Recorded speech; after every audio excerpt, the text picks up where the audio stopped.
Hello and welcome to No Spin. I'm Nidhi Razdan. Exactly a year ago, India was in the midst of a deadly COVID wave, one that saw thousands of families struggle for basics like oxygen.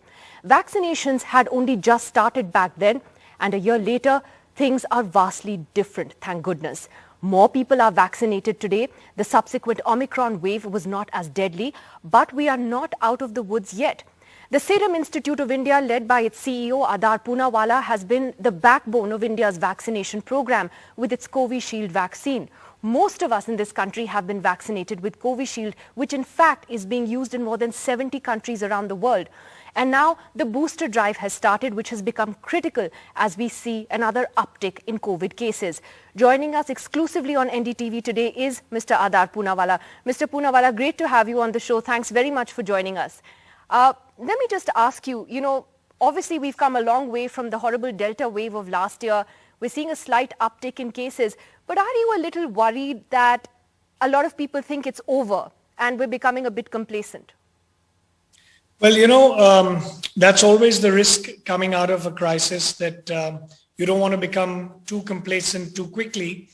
Having said that, our vaccines that have been given to the Indian population has demonstrated excellent protection. In fact, the experts even felt that it's giving protection, up to 9 months or even beyond, which is why the gap between 9 and 6 months also has not been reduced yet. If you look at what's happening in other parts of the world, the recovery is much slower.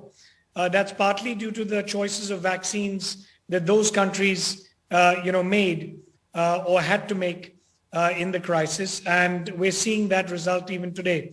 Having said that, I think we can still maintain some level of precautions, and we should wait and watch for another few months, and then we can, I think, safely say that, we're completely out of the woods. So you seem to be suggesting that we are in a relatively better off position today with a vaccine like Covishield as compared to mRNA vaccines like Pfizer and Moderna, and you're basing that on the way the infection rates are playing out in the West? Well, I'm only looking at the real world data, and all these vaccines are pretty good, but it's clear that the messenger RNA vaccines, for example, need a boosting every 3 or 4 months. You've seen that happen in the US and other parts of the world, and despite that, the cases, or more importantly, the hospitalizations have not gone down as much as India has. And of course, it's a combination of factors, our healthcare systems and so many other facilities that we've now got has shown and demonstrated that, India is doing much better. In fact, from November, December of 2021, you saw that India was dealing far better in all respects compared to other countries, and so we're very happy to see that and grateful for that. So can I ask you though about the booster drive, because you just recently had vaccinations or precaution doses, as they're being called in India, being opened up for everyone above the age of 18. However, it's not seeing the kind of enthusiasm and drive that we saw for the first 2 rounds. Are you concerned about that? Because obviously boosters are important in how we protect ourselves going forward. And what can we do to change that? Absolutely. The long-term protection that the booster gives you is really substantially more than dose 1 and 2. And that's why it's very important, so that even if there are other mutant variants of concern, or even the same variants, come back, the booster dose will certainly make a huge difference. One of the explanations, I suppose, is general vaccine fatigue. Everyone's fed up of taking vaccinations at the moment and talking about vaccinations. I hope that changes in the months to come, and every year or every couple of years we take a booster. It is very important, though, this year that we do boost at least once the population. The government did a great job and is still right now advocating for boosters. But as I said, you can't force anyone. You saw the recent Supreme Court ruling, which was good, that you can't be forced, but it's a choice. So, now that their cases are also lower, the fear factor has gone down. So naturally, people coming forward for boosters is less. However, if you want to travel, it's almost a necessity. So I think you're seeing a lot of the people who need to travel are taking boosters at the moment. But you did in the past bat for this gap between the second dose and the booster to be reduced from 9 months to six months. Has there been any progress on that, even not just for travelers, but for others as well from a medical point of view? Again, in the West, you see that the gap in most countries is 6 months or less. We have this longer 9-month gap. Yes, because, in those other countries, the cases and hospitalizations are more. So the mindset is such that let's get boosted as soon as possible. Because India is doing so well, the booster regime is still kept at 9 months, but the government is considering bringing it down. The experts will finally have to decide on that. The reason I was also advocating that was for two reasons. One was, for the vulnerable category at least, there's no harm in them taking a booster in 6 months, and also those who need to travel. Because, there's a certain period that you have to have taken a shot before entering in certain countries. So that's why it was making sense, and the government has heard that. They're discussing it, and maybe they'll announce some changes in the coming weeks or month or so. Now, you put out a tweet late last night where you said that a lot of people have asked if the other vaccine that you're producing, Kovovax, is available for adults. And the answer is yes. You said it's available for everyone above the age of 12. I already saw lots of people replying to you. We also went on the CoWIN website and couldn't find it listed over there. So can you clarify what you meant by that? Does that mean that we are soon going to have the choice of another vaccine, I'm not asking as a booster, but as another vaccine available to the Indians, to Indians in this market? Yes. So I think, there's a few days of a time lag between the batches going to hospitals and then being available for an appointment. So I think as you see that coming in the next few days, it will be available. But having said that, I must clarify that it was approved in January or so as an emergency use licensure, first for adults. Later, it was approved by the regulator for everyone over the age of 12.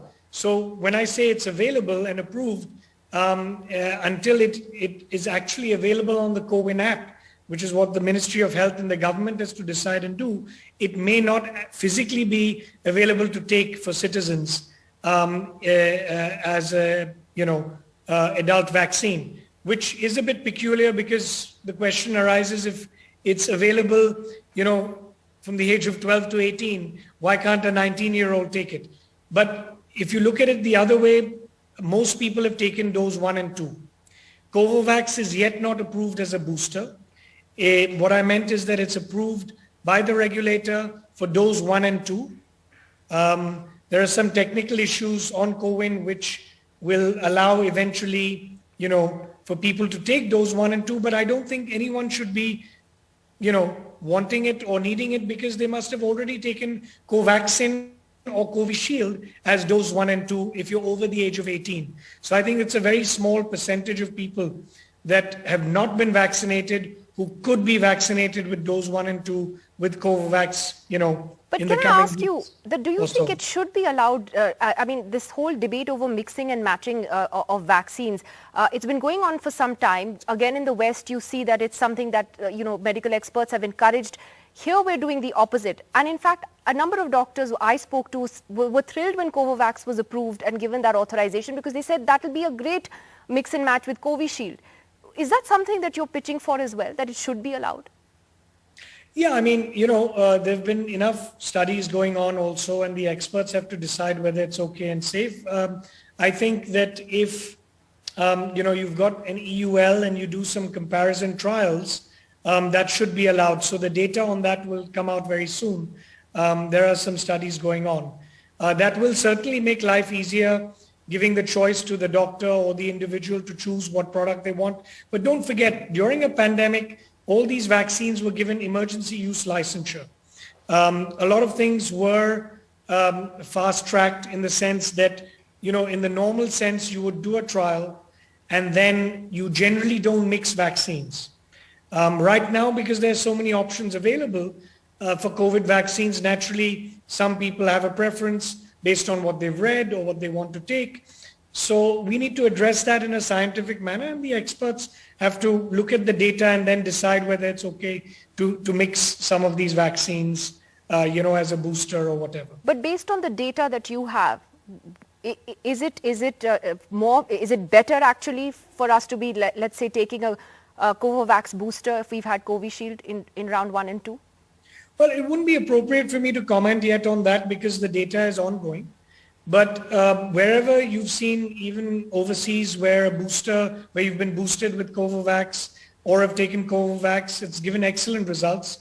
As I had mentioned, it's more than 90% in its efficacy. It doesn't have some of the downsides of what messenger RNA vaccines have, or even the viral vector vaccines have.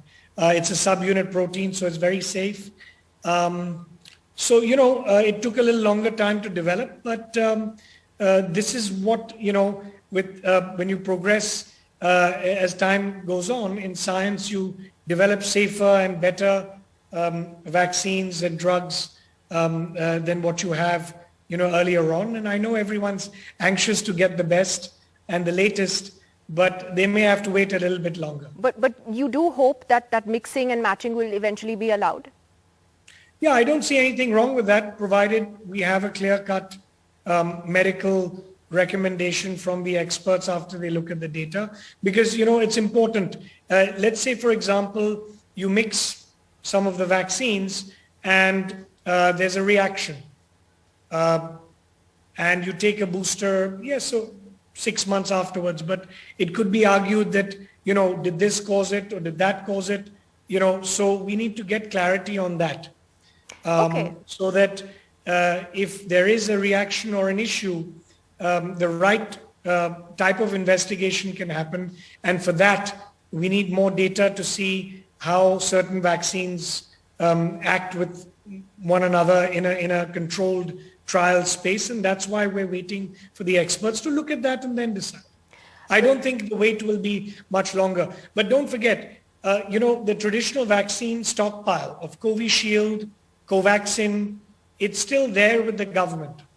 So the problem with rolling out newer products and vaccines is, what do we do with this old stockpile?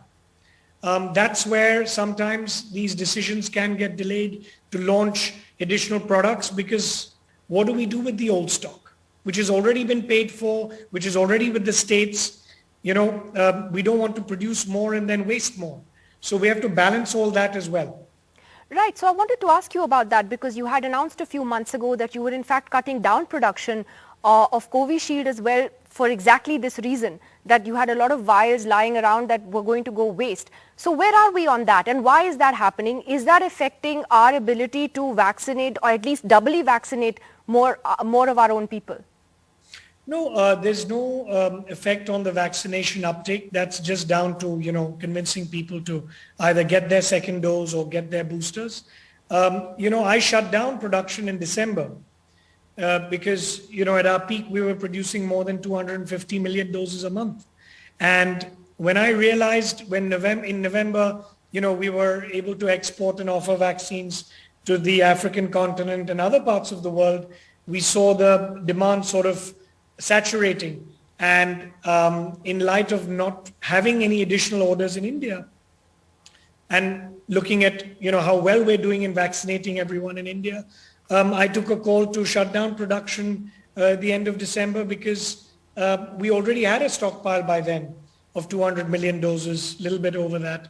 And we still do, because everyone who could have got the vaccine has got the vaccine in our country. And in other countries, they've been flooded with free donations from, the Americans, the Chinese, and other parts of the world who've, offered vaccines there. So we're going to have to wait and see this year. We may even have to throw away a lot of doses because there's no uptake. And that's going to be a sad situation. But at least we don't have a situation where we're short on supply if we need it. Well, that's where the boosters come in, right? If the booster drive picks up, then hopefully you wouldn't have to waste so many doses, right? Absolutely, but I don't imagine it'll take up to that level. Maybe 10 or 20% of our stockpile may get used up in the boosters, but this is what happens in a crisis. You produce a lot because you need a lot out of panic. Whether it's as a manufacturer or as a nation, you need that to protect your people. And suddenly when there's a glut or reduction in demand, to fine-tune that and wind that down can always be tricky, and there's going to be a bit of loss that we're all going to have to deal with. But that's part of the nature of dealing and planning production in a crisis. Sorry if this sounds like a stupid question, but is there a way to then give these sort of extra vials to countries that are actually short of them or may require to vaccinate their population still in large numbers, let's say the continent of Africa, for example, because none of us are going to be safe until the entire world is largely vaccinated. So that's a good point. I thought of that, even a couple of months ago. We have offered free vaccines as well. It's not even a matter of buying or selling vaccines, It's just that certain countries have reached a saturation point. They can't take any more. They don't have cold storage beyond a certain point. So partly due to vaccine hesitancy, vaccine lethargy, fatigue, they don't want to take any more. There's an oversupply, a glut globally of supply. So even offering free donations is not sadly going to help. But that option is always open. The door is always open if anyone wants it. And, so we'll wait and see what happens. Now, your Kovovax vaccine is available for children above the age of 12. A lot of parents want to know what about kids below the age of 12. Everyone's going back to school. And at the moment, we're seeing a lot of COVID cases amongst school children, primarily in India. Any hope of seeing a vaccine for that age group below the age of 12? Well, I think you've got Covaxin as an alternative at the moment for the below age of 12. Because, again, don't forget the orders that were placed on the traditional vaccines, Corbevax and Covaxin. There's a stockpile of that with the government and they need to utilize that. We have also applied for the below 12 age group for Kovovax. And we're hoping that the Drug Controller of India can provide that clearance as soon as they deem fit. We've completed all the trials for that and submitted the data already to them. We've had 2 rounds of SEC meetings also on that. Can you share the data with us at all about what the efficacy is for young kids, Kovovax? Well, it's the same as it is for the rest of the, I don't know, I don't have the details offhand, but it's provided excellent safety and efficacy on that. We can have that sent to you. But it's in line with what we've seen in adults and in the 12 to 18 population. There's also concerns about new variants, and that keeps coming up. We keep hearing of BA1, 2, 3, all kinds of different names pop up. Are you in a position to be working on a vaccine for a new variant? Would you have to wait for that variant to emerge? Are you constantly looking at that science as well? Well, there was an Omicron-specific variant vaccine that we were developing, or rather Oxford was developing, which we could have looked at launching, but that's also, I think, slowed down in the sense that when we realized that Omicron is not causing that much severity of disease, I think boosting with an Omicron-specific vaccine wasn't making sense. If we were to go through that and stockpile that, again, that probably would get wasted. So we're in a sort of wait and watch mode. If we need to launch a vaccine which is more Omicron specific or to the B1, B2 variant, we can always do that in a matter of 3 months. But at the moment, again, there's no requirement, so we've slowed down on that. So in other words, if you need to develop a new vaccine for a specific new variant, you need about 3 months to be able to do that. That's the minimum time frame. Well, 3 months for this one because it's already more or less developed because you again have to file and The do some Omicron specific one. procedures. Yeah. So for new variants, maybe 3 months to develop and then another 3 or 4 months to get through a quick bridging study or immunogenicity data to go through some regulatory process to be able to make it available to the public. Because you can't just make any variant vaccine and just launch it. There would be some regulatory process in that. So I think 6 to 7 months is a realistic period, much shorter than the 12 months that took for the original, and maybe some pathways could be designed by the regulators to have, some mechanism to sort of put in place if there is a new variant vaccine where some kind of quick bridging study or trial could be done to launch that if needed. But again, right now I don't see any need at the moment. So things are looking quite comfortable. Also, is there any data that you have at all now that a lot of us have had Covishield for a year plus about its long-term impacts, its long-term impact on our bodies and anything that, that has popped up that you'd like to share? Well, there's a serious pharmacovigilance department which does exactly what you've said and monitors this and follows up with patients and recipients, both in terms of safety, efficacy, any other complications. Right now, it's looking very good. In fact,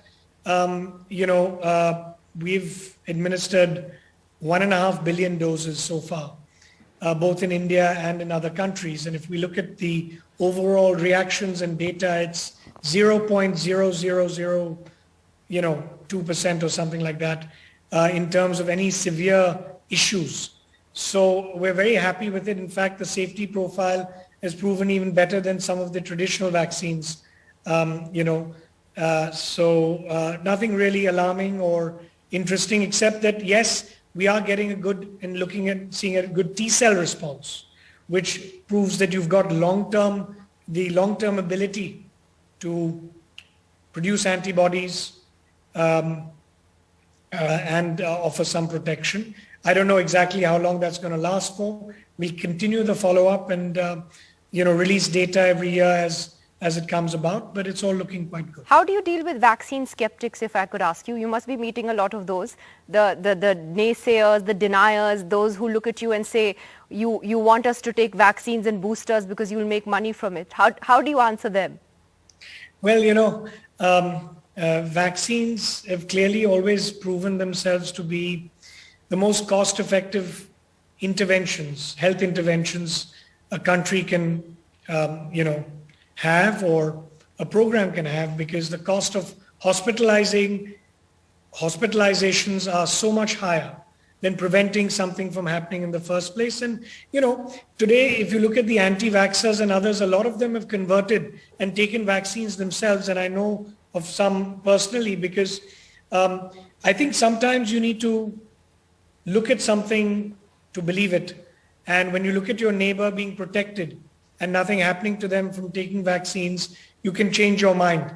Or you look at your neighbors or others who are unvaccinated and getting severe disease compared to others who have taken the vaccine and have been, touch wood, okay. So that has improved and changed a lot of the mindset. And look, some anti-vaxxers will always remain, skeptics. And our job is to, I think, educate them with data, not force them to do anything, but to explain to them to not believe in these conspiracy theories and use the right sources of information rather than social media or any other unverified source, but look at what's happening in the scientific community. And absolutely. That's all we can do, really. Final question, Adar Poonawalla.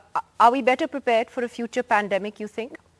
Oh, yes, absolutely. I was just discussing this with a committee that is supposed to look at this globally. At least let's look at India.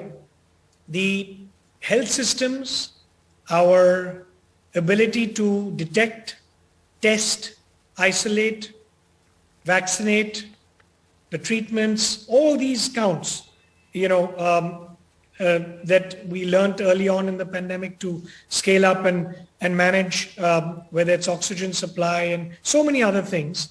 I think we're very well now prepared for, any kind of pandemic or even outbreak to be able to contain it as soon as possible and protect our people or treat them and, take care of them than we were earlier. Because, this level of health systems, detection, testing, all of that, it didn't exist in the past.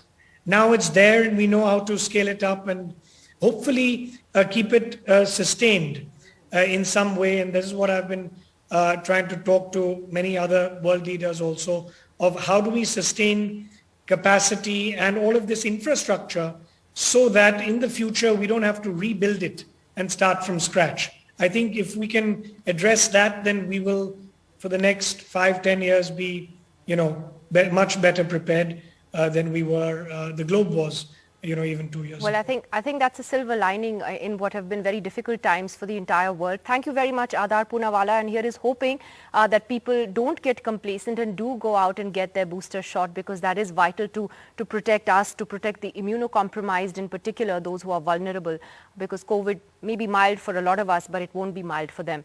Thank you for joining us. Pleasure.